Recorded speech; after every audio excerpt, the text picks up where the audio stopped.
Oi, pessoal! Hoje a gente vai falar um pouquinho sobre o livro A Queda da Casa de Usher, do Edgar Allan Poe.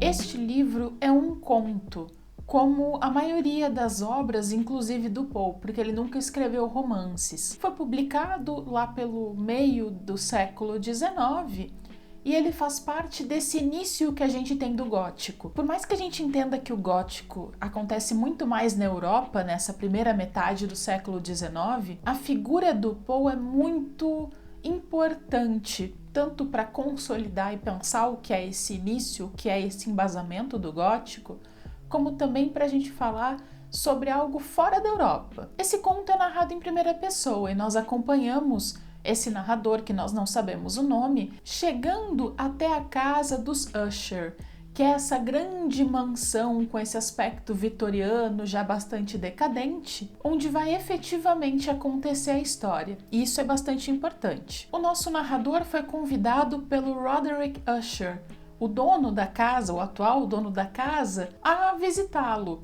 Os dois são amigos de infância e por algum motivo foram deixando de se falar. E nesse momento o Roderick chama ele para visitar porque ele não tá muito bem e tal. Chegando na casa, nós já sabemos que esse casarão tá com um aspecto de ruína, ele tá com uma grande rachadura e tudo nele emana uma aura de que algo está muito errado lá dentro. O próprio Roderick tá com uma aparência doentia. Nos dá a impressão de que ele estaria com algo como uma depressão, mas a gente não tem nada muito explicado no livro. Já nos primeiros momentos na mansão, a gente sabe que o Roderick tem uma irmã gêmea, que tá muito doente também. No fim das contas, como os dois gêmeos são os últimos dos Usher, quando os dois morrerem por não terem filhos, eles vão terminar com a família. E isso também fala muito da ruína da casa, como a casa sendo uma parte importante da família. As coisas vão se tornando muito estranhas e aqui é que a gente tem os grandes elementos do gótico.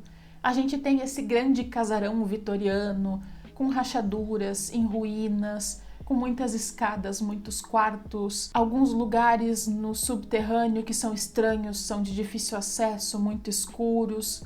A gente tem ruídos por toda a casa e até que a gente chega numa noite de uma grande tempestade. E é nessa noite que a gente tem o desfecho do conto, porque é nesse momento que a gente tem uma união entre o que é real e o que talvez não seja.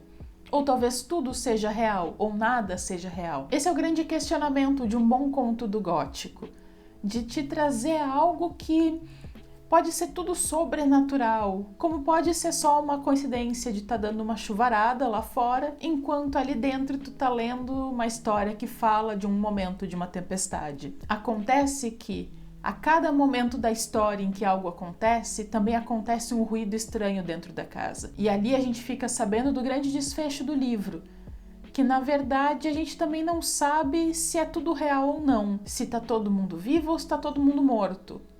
Quem leu sabe do que eu tô falando. Porque é exatamente esse tipo de característica do gótico que faz a gente ficar pensando nas histórias quando a gente lê. Porque sempre tem algum desses aspectos do tipo um grande casarão ou um cemitério muito grande com túmulos de diferentes tamanhos, ou uma floresta com árvores gigantes e caminhos tortuosos, mas são sempre lugares assim com muitos caminhos estranhos, portas que a gente não sabe para onde vão dar ou que surgem do nada, escadas sombrias, árvores gigantescas, ou mesmo plantas que vão crescendo de uma forma estranha e te impedem o caminho, ou então túmulos com lápides, umas muito grandes, outras muito pequenas, e em algum momento tu não consegue passar, ou então um lugar onde tu pode ficar trancado. A gente tem isso até dentro do romantismo brasileiro, mas são sempre esses lugares onde acontece o grande momento de angústia, porque esses lugares têm um motivo para serem assim. Quando a gente pensa no gótico, a gente tem que lembrar que sempre vai ter esse locus horribilis, esse lugar horripilante, onde essas coisas são sempre muito assustadoras, porque ele representa essencialmente a ruína humana.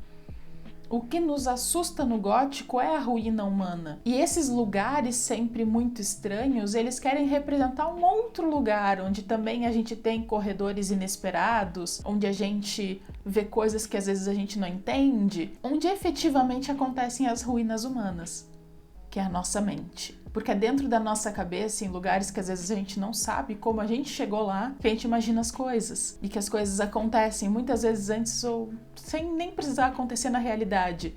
Quando a gente pensa muito, quando a gente tá pensando demais sobre alguma coisa e aquilo começa a nos afligir. Ou quando a gente entra em situações mais depressivas em que alguns pensamentos não nos deixam. E é por isso que o gótico nos assusta. Porque quando a gente tá lendo um livro ou vendo um filme que retrata algo assim, a gente tá, na verdade, se vendo no espelho.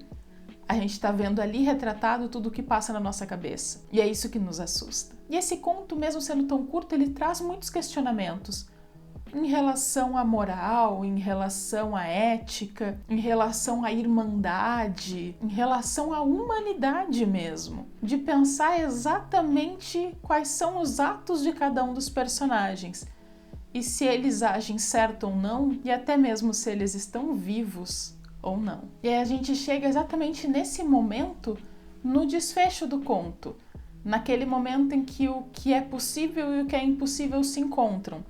Em que tudo é possível e tudo é impossível ao mesmo tempo. Em que a gente não sabe exatamente se as coisas estão acontecendo no mundo físico ou se estão acontecendo na cabeça das pessoas. Esse é o encantamento que a maioria das obras do gótico, e não só desse gótico clássico, mas também de tudo que veio depois, causa nas pessoas. Porque a gente se encanta por esses livros. A gente se assusta com alguma coisa inesperada, mas não é bem um susto. Parece que a gente não consegue parar de ler. Ou não consegue parar de ver algum filme. É por isso também que a gente lê muito o Poe, porque ele é bem fascinante nesse sentido. Ele conseguiu criar histórias relativamente curtas e bastante complexas. E a partir delas, inclusive, a gente até hoje constrói muitas das narrativas de horror que a gente vê em novos livros ou no cinema. Bom, pessoal, hoje eu queria falar mesmo um pouquinho sobre esse conto do Poe. Eu espero que vocês leiam esse conto, ou se já tiverem lido, vamos conversar aqui sobre ele. Então essa foi uma breve análise do conto A Queda da Casa de Usher, do Edgar Allan Poe.